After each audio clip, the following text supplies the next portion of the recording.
ক্লাসের গুন্ডা এসেছে, তাড়াতাড়ি সবাই ভাগো।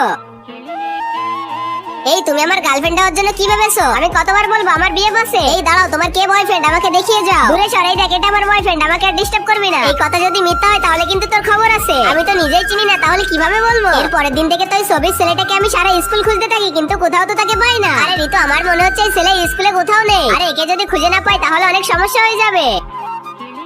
আরে কোন পাগল রে আমার মাথায় মারলি? যাক, অবশেষে পেয়ে গেলাম। আরে দেখ তো ওই ছেলেটা না। আরে এই ছেলে এদিকে আয়, ছবির সাথে মিলিয়ে দেখি। এই তো ঠিক আছে। এই শোন, তোকে একদিনের জন্য আমার বয়ফ্রেন্ড হতে হবে। কিন্তু তোমরা কে? আচ্ছা তাহলে এটা তোর বয়ফ্রেন্ড, কিন্তু কোন দিক থেকে তো তোর বয়ফ্রেন্ডই মনে হচ্ছে না। কি প্রমাণ আছে যে তোর বয়ফ্রেন্ড? তখন তো আমাকে বাধ্য হয়ে তাকে কিস করতে হয়। আরে তুই আমার সামনে একটা অচেনা মানুষকে কিভাবে কিস করতে পারিস? এখনই চল আমার সাথে। এ বলেছে অপরিচিত, তো আমার গার্লফ্রেন্ড। চল ভাগ এখান থেকে। তারপরে যা হলো। আগে মহান আল্লাহকে তুমি ভালোবাসলে লাইক এন্ড সাবস্ক্রাইব করে দাও। আর পার্ট 2 দেখতে চাইলে অবশ্যই কমেন্টে পার্ট 2 লিখো।